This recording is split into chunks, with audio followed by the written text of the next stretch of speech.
25 तारीख को संस्कृत का ऑफिशियल बोर्ड पेपर है। अब आखिर प्रिपेयर कैसे करना है, लास्ट के एक दिन में कैसे प्रिपेयर करना है, सबसे इंपॉर्टेंट क्वेश्चंस कौन से हैं। आई score 99 from 100 in Sanskrit and आज मैं मेरी स्ट्रेटेजी आपसे शेयर करूँगी। देखो, अगर इधर लिखा है ऑल चैप्टर्स की समरी रीड करनी है, इट डजंट मीन कि आप पूरा चैप्टर बस पढ़ते जाओ और वो सब करो, नहीं। सो हाय एवरीवन, कैसे हो आप सभी लोग। आई एम योर थाउन भैया एंड जैसे कि आप सभी लोग देख ही पा रहे हो, आपका संस्कृत का बोर्ड पेपर एकदम सर पे आ चुका है। सारे स्टूडेंट्स का 25 फरवरी को 25 तारीख को संस्कृत का ऑफिशियल बोर्ड पेपर है। अब आखिर प्रिपेयर कैसे करना है, लास्ट के एक दिन में कैसे प्रिपेयर करना है, सबसे इंपॉर्टेंट क्वेश्चंस कौन से हैं, सब कुछ आज के वीडियो में मैं आपके साथ में शेयर करने वाला हूं। और आज का ये वीडियो बहुत स्पेशल वीडियो है। स्पेशल वीडियो क्यों है, क्योंकि आज का ये वीडियो सिर्फ मैं आपके साथ में चीजें शेयर नहीं करूंगा, आपके साथ में शेयर करने वाला है एक टॉपर, एक ऐसा टॉपर जिसने संस्कृत के अंदर 99 स्कोर किया था 100 में से। तो भाई इंट्रोड्यूस कर दे, तो कर देते हैं। आ जाइए। तो भाई तुम्हारे सामने आ चुकी है तुम्हारी तनिष्का दीदी। तनिष्का नाम है इनका। तो तनिष्का दीदी, एक बार सिर्फ खुद को इंट्रोड्यूस कर दो सबसे पहले। Hello everyone, myself Tanishka Chauhan. I score 99 from 100 in Sanskrit and आज मैं मेरी स्ट्रेटेजी आपसे शेयर करूंगी। ऑलराइट, तो वही टॉपर स्ट्रेटेजी है। एंड तुम्हें अगर लग रहा होगा साउंड की हाइट छोटी है, साउंड की हाइट छोटी नहीं है, इनको हमने प्लेटफॉर्म पे खड़ा किया है। ठीक है, बात करते हैं सबसे पहले इंपॉर्टेंट क्वेश्चंस कौन से हैं, साथ ही में लास्ट के एक दिन में कैसे प्रिपेयर करना है, सब कुछ शेयर करने वाला हूं। बट आज का वीडियो आगे स्पेशल क्यों है, स्पेशल इसीलिए क्योंकि आज का ये वीडियो के अंदर how to score 100 out of 100 in Sanskrit ये हम लोग देखने वाले हैं। आप में से जिस भी स्टूडेंट का कंपोजिट संस्कृत है, एक बार कमेंट कर देना तुम्हारा संस्कृत कंपोजिट है या फिर फुल कंपोजिट है, जल्दी से कमेंट कर देना। बात करते हैं पेपर प्रेजेंटेशन टिप्स की। पेपर को प्रेजेंट कैसे करके आना होता है, ग्रामर कहां से प्रिपेयर करना है, कैसे प्रिपेयर करना है, निबंध जो कि सबसे इंपॉर्टेंट मुझे लगता है होगा संस्कृत के अंदर, वो इंपॉर्टेंट है। एंड इंपॉर्टेंट क्वेश्चन तो देखने वाले हैं। तो आज का ये वीडियो एक तरह से वन शॉट है, टॉपर की स्ट्रेटेजी है तुम सभी लोगों के लिए। टॉपर की स्ट्रेटेजी है एंड एक सरप्राइज भी है। सरप्राइज क्या है वीडियो में आगे शेयर करेंगे, बट टॉपर जी स्टार्ट करें। देखो भाई, टॉपर ने 99 स्कोर किया था 100 में से, तो कुछ ना कुछ तो बातचीत है। तो स्टार्ट कर देते हैं। टॉपर स्ट्रेटेजी, सबसे पहले एक दिन बचा हुआ है, एक दिन में क्या पढ़ना है, कैसे पढ़ना है, कब क्या करना है, सब कुछ शेयर करेंगे। टॉपर ने खुद ने बनाई है। स्टार्ट कर देते हैं। सबसे पहले अब अप टू यू, आपके ऊपर है, बताइए बच्चों को कैसे करना है। मैं यहाँ से स्लाइड चेंज करता रहूंगा। ओके, बता दीजिए 12 बजे अगर बच्चा उठ रहा है तो 12 बजे से 1:30 बजे तक उसको क्या करना है, कैसे करना है। देखो, अगर इधर लिखा है ऑल चैप्टर्स की समरी रीड करनी है, इट डजंट मीन कि आप पूरा चैप्टर बस पढ़ते जाओ और वो सब करो, नहीं। आपको आपके चैप्टर्स की समरी जो पहले स्टार्टिंग में दी है वो पढ़नी है। आपको माध्यम भाषा के क्वेश्चन में जो लगता है, जैसे 3 पैराग्राफ्स में हम जो लिखते हैं वो सब एक बार पढ़ लेना है और हर एक चैप्टर्स का करना है, क्योंकि वी कांट प्रेडिक्ट उस टाइम क्या आ सकता है। तो फिर वो अच्छे से कर लो, क्योंकि उधर अगर मार्क्स गए तो फिर प्रॉब्लम हो जाएगी। तो ओवरऑल चैप्टर्स की समरी को रीड करनी है, सिलेबस में जो चैप्टर्स है उनकी समरी को रीड कर लेना है, उससे एक आइडिया लग जाएगा। तो ये 1.5 आवर में हो जाएगा। राइट, समरी है, इजीली कर लोगे ना तुम लोग, कर लोगे ना। ठीक है, बात करते हैं नेक्स्ट पॉइंट की, दैट इज 1:30। अब तुमने 12 बजे से 1:30 बजे तक कुछ काम किया, तुम लोगों ने समरी वगैरह रीड कर लिया। अब 1:30 बजे से 3 बजे तक क्या करना है वो देख लेते हैं। तो यहाँ पे 2 चीजें लिखी हुई है, श्लोक का रीडिंग एंड राइट वंस। इसका क्या मतलब हुआ? ओके, श्लोक को एक बार पढ़ लो, जो टेक्स्ट बुक में जैसे लिखा है, जैसे जो भी दिया है वैसे लिखो, रीड करो। उसके बाद एक बार लिखो, एक बार टेक्स्ट बुक को देखकर देखो और एक बार बंद करके देखो। अच्छा। क्योंकि उधर से क्वेश्चंस आते हैं और उधर मार्क्स नहीं जाने चाहिए। उधर के मार्क्स हाथ के होते हैं, उधर मत जाने देना। मार्क्स होते हैं, मतलब श्लोक इज समथिंग जो इजी है, प्रैक्टिस किया तो इजीली काम हो जाएगा। एंड एक बार लिख लेना भाई, ये तो मालूम पड़ा रीड कर रहे हो, बाद में स्पेलिंग मिस्टेक करके आ गए, वो मत करके आ जाना। नेक्स्ट 3 PM तक 4 चीजें हम लोगों ने कवर कर ली है। उसके बाद में 3:30 बजे से लेकर के 5 बजे तक श्लोक ही करना है, बट श्लोक के अंदर ट्रांसलेशन कुछ तो लिखा हुआ है। ये बता दीजिए एक बार। हाँ, तो श्लोक का ट्रांसलेशन आता है, जैसे हम माध्यम भाषा चैप्टर्स का लिखते हैं वैसे श्लोक का रहता है। एक हाथ श्लोक दे दिया तो उसमें क्या बोला है, और इसके लिए मेरी एक टिप ऐसी है, अगर कुछ भी याद नहीं आ रहा है, अपने पढ़ा है वो, तो आपको पता है इस श्लोक में क्या दिया हुआ है, तो आप एक एग्जाम्पल दे दो। लाइक अगर श्लोक किसी महान आत्मा के बद्दल है तो फिर APJ अब्दुल कलाम के बारे में बोल रहे हो, तो वैसे बोल के उनके बारे में कुछ भी मतलब लिख लो उधर। एंड श्लोक को थोड़ा सा इलाबोरेट कर दो इंग्लिश में, और निबंध लिख के देखो। निबंध वो मराठी जैसे ही है, 7-8 मार्क्स का आता है, कैसे आता है? 5 मार्क्स का आता है। 5 मार्क्स का आता है। तो और उधर कैसे प्रिपेयर करना होता है? ओके, निबंध में मार्क्स मत जाने देना, क्योंकि निबंध देखो रटने वाला चीज है, जो हम रट कर जाते हैं और उधर लिख कर आते हैं। अच्छा, तो फिर यही स्ट्रेटेजी है क्या, रटना होती है? Not for every subject. Okay but तो निबंध को प्रैक्टिस कर लो, रटना बोल रहे तो रट लो भाई, लिख के देख लो, 2 बार तो लिख के हो ही जाएगा। ओके। एंड हाँ, निबंध के पहले कुछ भी ऐसे 4 पोएम्स 4 लाइंस लिखो पोएम के, जिससे पेपर चेकर इम्प्रेस हो जाता है और फिर मार्क्स मिल जाते हैं, उधर मार्क्स नहीं वाह, कटते हैं। ठीक है। और ये ट्रांसलेशन का क्या बता रहे थे? ट्रांसलेशन बता दिया ना बता एपीजे अब्दुल दिया, कलाम का, yes, ठीक है। yes. देखो भाई 5 बजे तक तुम सभी लोगों ने निबंध कर लिया, तुम्हारा श्लोक कर लिया, ग्रामर भी कर ही लिया था। अब बात करते हैं नेक्स्ट पॉइंट की। 5 बजे से 7 बजे तक। अब देखो ये जो स्ट्रेटेजी है, ये जो प्लानर है, ऐसा नहीं कि तुम पूरे 12 बजे से बैठ कर आपके 12 बजे तक पढ़ो, ऐसा नहीं है, बीच में ब्रेक वगैरह भी लो, बट इस तरह से एलोकेट कर देना टाइम, ताकि आप एक राइट वे में, राइट अप्रोच से चीजें पढ़ पाओ। तो 5 बजे से 7 बजे तक ग्रामर करना है। ग्रामर अच्छा खासा रहेगा शायद बच्चों को, Okay. एंड साथ में रीड करने हैं टेबल्स को। टेबल्स रीडिंग का एक बार मतलब समझा दो। हाँ, देखो हमें नाम तालिका, सर्वनाम तालिका, धातु साधिक अव्यय, ये सब होता है, तो ये सब एक बार रीड करना है।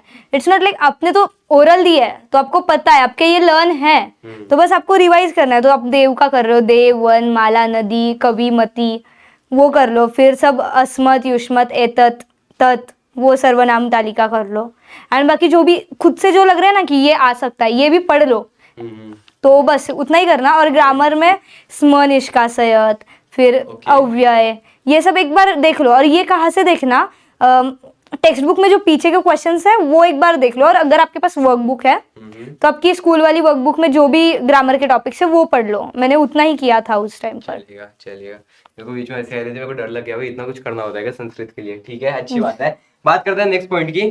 7 बजे से 9 बजे तक। देखो भाई तूने पूरे दिन में सारी चीजें पढ़ ली है, ग्रामर कर लिया, निबंध वगैरह कर लिया, रट्टा मार लिया निबंध को। अब तूने सारी चीजें समझ लिया, अब तू करेगा पीवाईक्यू को सॉल्व, राइट? पीवाईक्यू को सॉल्व करना मतलब रीडिंग करना है भाई। एक दिन बचा है तेरे बोर्ड एग्जाम के लिए, कहीं सॉल्व करना बैठेगा सब कुछ, तो रीड कर लेना है। रीड कैसे करना होता है एक बार वो बता दो आप। ओके, अगर सपोज आपने 2025 का पेपर लिया है तो मैं उल्टा स्टार्ट करती थी। जैसे जहाँ ज्यादा मार्क्स आते हैं तो टेबल वाला सेक्शन आता है, जो हमने अभी देखा कि देव, वन, माला के टेबल्स आते हैं, तो वो वाले टेबल्स ढंग से पढ़ लो, कैसे कैसे क्वेश्चन आए थे पूरे 5 साल में, और वो हो जाता है 1-2 घंटे में पढ़कर।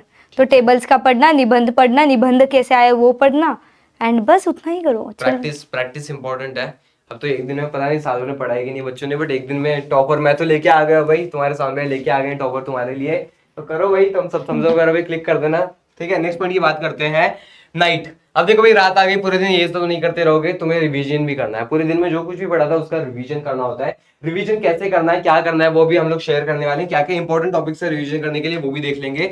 सबसे पहले चेकलिस्ट है रिटर्न रिवीजन के लिए। रिटर्न रिवीजन मतलब हाथ से लिखने वाला रिवीजन, राइट? तो बता दीजिए एक बार। ओके, चित्रपद कोश जो पहला ही विभाग होता है जिसमें लिखना पड़ता है, उधर अगर 8 मार्क्स गए तो तभी समझ जाओ कि आपके 90+ आने ही नहीं वाले हैं, तो उधर नहीं जाने चाहिए। इसलिए एक बार देखो, पढ़ो, समझो उसको। अगर देखो सेफ्टी पेन है तो उसको क्या बोलते हैं, वस्त्र सूची ही, तो सूची की विलांटी कौन सी है। फिर अगर आप लिख रहे हो तो उसको कैसे लिखना है, कैसे प्रेजेंट करना है, वो भी याद रखना। एंड संख्या को भी वैसे, संख्या तो आपने 8, 9, 10 से पढ़ी है। अगर आपका एंटायर हो या कंपोजिट हो, दोनों के लिए आपने 8, 9, 10 से संख्या पढ़ी है, उधर भी मार्क्स नहीं जाना चाहिए। और ये तो मैंने बोला ही इसमें पोएम्स में कि ये पढ़ लेना, सुक्ति सुधा, युग्ममाला, चित्र काव्यम, ये सब इम्पॉर्टेंट है, क्योंकि इधर भी मार्क्स नहीं जाने चाहिए। देखो सब लैंग्वेजेस में मार्क्स कट जाते हैं, बट संस्कृत में नहीं कटते इतने, तो उधर मत जाने देना मार्क्स। निबंध में और टेबल में आपके एक आधा मार्क्स गया तो इट्स ओके, बट बाकी चीजों में मत जाना। चलेगा। तो यहाँ पे बहुत सारी चीजें भाई पढ़ लेना एकदम अच्छे से, चीजों को रिवाइज कर लो। नोट्स वगैरह आए हो तुम सभी लोगों ने बना लिया होगा अभी। नेक्स्ट पॉइंट की बात करते हैं। यहाँ पर है अपने पास में रेफरेंस के लिए चीजें हैं जो टॉपर ने लिखे हैं। टॉपर बताइए एक बार, मैं तो नहीं बोल सकता कुछ। ये जो मैंने बोला है क्रियापदानी, ये सब टेक्स्ट बुक में। देखो आप अभी कोई भी मटेरियल फॉलो मत करना, just go for text book पढ़ो। ये जो भी टेक्स्ट बुक नंबर दिए है, किधर क्या है, वो सब पढ़ लेना। एक बार पढ़ना है, क्योंकि सोने से पहले ही पढ़ो ये, क्योंकि आपके सबकॉन्शियस माइंड में ये चलता रहेगा कि आपको क्या आने वाला है, कैसे होता है, आपको धातु आया है। देखो अगर एग्जाम्पल हम दे लेते हैं, नमः ऐसा क्वेश्चन आया है कि नमः को आपको सेंटेंस लिखना है, तो आप क्या लिखोगे, श्री गणेशाय नमः, श्री सरस्वत्यै नमः, तो कौन सी विभक्ति यूज करनी है वो भी लिखना है। और देखो ये मेरी ट्रिक है, तो अलम खादेन, तो फिर खादेन को अंडरलाइन करना है, और अलम को मत करना। अगर क्वेश्चन आया है अलम, तो अलम को नहीं करना है, खादेन को करना है, क्योंकि वो विभक्ति दिखा देता है। उसके बाद ये सब टेक्स्ट बुक में है, टेक्स्ट बुक के पीछे के सब कुछ पढ़ लो। एंड निजंत पढ़ लो, क्योंकि अनसीन पैसेज जो आएगा उसमें ये आता है, तो वो पढ़ लेना। Text book is IMP, overall text book is IMP. And यहाँ पर एक चीज जो मैंने एक चीज समझी है कि भाई जो कॉन्सेप्ट है उसका अंडरस्टैंडिंग होना जरूरी है। अगर तुम रट्टा मार लोगे तो चीजें ऊपर नीचे हो सकती है, अगर एक आधा वर्ड भूल गए तो प्रॉब्लम हो जाएगा। तो तुम्हारे टेक्स्ट बुक के अंदर जो कंसेप्ट्स हैं, फॉर एग्जांपल ये जो भी कंसेप्ट्स हैं, देखो यार सो सॉरी मेरे को नहीं था 10th के अंदर संस्कृत वगैरह नहीं था, आई वाज एंटायर हिंदी वाला बंदा। तो भाई ये सारी चीजें जो टॉपर ने बताई है उनको एकदम आप अच्छे से ध्यान से फॉलो कर लेना, रात के टाइम पे ये सारी चीजों को रिवाइज कर लेना है। एंड देन रीडिंग के लिए एक चेकलिस्ट है एक तरह से, ऑल लेसन विद संधि डिसॉल्व्ड, एक Okay. बार बता दीजिए। देखो संधि जो मैंने बोला वो हर टेक्स्ट बुक के पीछे है। टेक्स्ट बुक की एक्सरसाइज ना ऐसे देखो, पढ़ो, याद करो, कुछ भी करो, बट वो एक बार पढ़ ही लेना। उसके बाद यहाँ है सरल अर्थ, ये आता है, इसके सरल अर्थ लिखने आते हैं। मराठी मीडियम के लिए मराठी में होगा, सेमी के लिए भी मराठी में होगा, बट इंग्लिश वालों के लिए इंग्लिश में होता है। अच्छा, तो फिर वो याद कर लो आपको कैसे लिखना है, क्या करना है। आपको आपने पेपर्स दिए हैं यार, आपको पता है, आपकी टीचर ने बताया होगा, तो वो कर लेना एक बार। एंड वो जो ट्रांसलेशन आता है, सरल अर्थ आता है, देखो नदी सूक्तम है, नदी सूक्तम मेरे हिसाब से इजी था। 3 होते हैं कुछ, तो 3 में से एक तो लर्न ही करके जाओ, 2 आते हैं। और उसमें से मेरे एनालिसिस के हिसाब से नदी सूक्तम बहुत बार आया था, हमारे टाइम पे भी शायद आया था, तो मैंने वो नदी सूक्तम ही किया था। एंड उसके लिए एक मेरी टिप कि जो भी प्रोनाउन प्रॉपर नाउन होता है उसको लिखो, लाइक ओ विश्वामित्रा, तो वो ओ विश्वामित्रा, विश्वामित्रा को संस्कृत में ही लिखना। Don't write it in Hindi या फिर इंग्लिश, कुछ भी नहीं। Okay. उधर आपके मार्क्स जा सकते हैं, एंड इधर मार्क्स नहीं जाते हो, ये पूरा लिखना ही पड़ता है। तो मतलब यहाँ पे मार्क्स नहीं जाएगा, रीडिंग मतलब रीड करने के अंदर ये सारी चीज रिवाइज कर लेनी है। टॉपर ने बोला तुम लोग पढ़ते होगे नहीं, मेरे को तो पता है तुम लोग पढ़ते होगे नहीं पढ़ते वो चीज तो पता है उनको। Next day morning, for example 25 तारीख की सुबह है आज। टॉपर जी ये बात है कि 25 तारीख का मॉर्निंग है आज, तो बच्चे को क्या करना है एक बार जल्दी से फटाफट 2 मिनट में बता दीजिए। टॉपर को क्या क्या चीजें फॉलो करनी है, क्या चीजें फॉलो नहीं करनी है, क्या गलतियां नहीं करनी है। 24 को आपने ये सब 25 रिवाइज किया है, हाँ।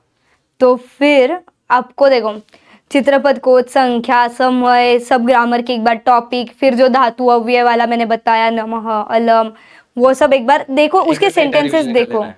हाँ, जस्ट ओवर गो करो जो जो किया था। माध्यम भाषा करके जाना, निबंध करके जाना सुबह सुबह, क्योंकि Okay. निबंध भूल भी जा सकते हो। और हाँ, पेपर आराम से लिखना, सब पेपर में टाइम मैनेज नहीं होता है, बट संस्कृत में होता है। संस्कृत में आप 2 घंटे 2.5 घंटे में भी लिख सकते हो, तो आराम आराम से मत लिखना। लिखना, नहीं तो और बड़ा पेंटिंग बना रहे हो तुम, वो गलती नहीं करनी है। एंड ध्यान से सुनना भी। टॉपर ने जो पॉइंट्स बताए प्लीज उनको एकदम अच्छे से फॉलो कर लो। तुम्हारा जो संस्कृत का बोर्ड पेपर है वो डेफिनेटली बहुत अच्छा जाने वाला है, अच्छा जाने वाला है। जो भी पॉइंट्स बताए उनको एकदम अच्छे से फॉलो कर लेना है। एंड ट्रस्ट मी गाइस, यहाँ वहां मत बैठो, डिस्ट्रैक्ट नहीं होना है। जो जो पॉइंट्स है उनको एकदम अच्छे से फॉलो कर लेना है। सरप्राइज की बात कर रहे थे, सरप्राइज ये है कि तुम्हारे लिए इंपॉर्टेंट क्वेश्चंस निकाल लिए हैं। इंपॉर्टेंट क्वेश्चंस कहाँ मिलेंगे, डिस्क्रिप्शन में लिंक होगा, जाकर के तुम लोग व्हाट्सएप चैनल को ज्वाइन कर लेना, वहां पे मिल जाएगा तुम सभी लोगों को। इंपॉर्टेंट क्वेश्चन तुमको दे दिए, टॉपर को बुला करके पूरी स्ट्रेटेजी बना दी है। अच्छे से पढ़ाई करनी है, पढ़ाई अच्छी करनी है। बोर्ड एग्जाम में कितने मार्क्स लाने हैं, अच्छे खासे मार्क्स लाने हैं। एंड अपनी प्रथा होती है, टॉपर जी को भी बताइए क्या प्रथा होती है, हैशटैग क्या करना होता है, हैशटैग फोड़ के आना होता है। तो भाई जितने भी स्टूडेंट्स इस टाइम में देख रहे हैं, तुम्हारे बोर्ड एग्जाम को संस्कृत के पेपर को फोड़ करके आना है। तुम सभी लोगों को अच्छे से पढ़ाई करनी है। जो भी पॉइंट्स बताए थे माइंड में फिट कर लो, एकदम अच्छे से प्रिपरेशन करना है। एक दिन है, लास्ट के एक दिन में टॉपर के बताए हुए हर एक स्ट्रेटेजी को अच्छे से फॉलो कर लेते हो, ट्रस्ट में अच्छे मार्क्स लाने से कोई नहीं रोक सकता है। तो आज का ये वीडियो यही पे एंड करते हैं, अच्छे से पढ़ाई कर लो। Bye everyone, all the best from topper as well. तो बाय एवरीवन, बाय बाय।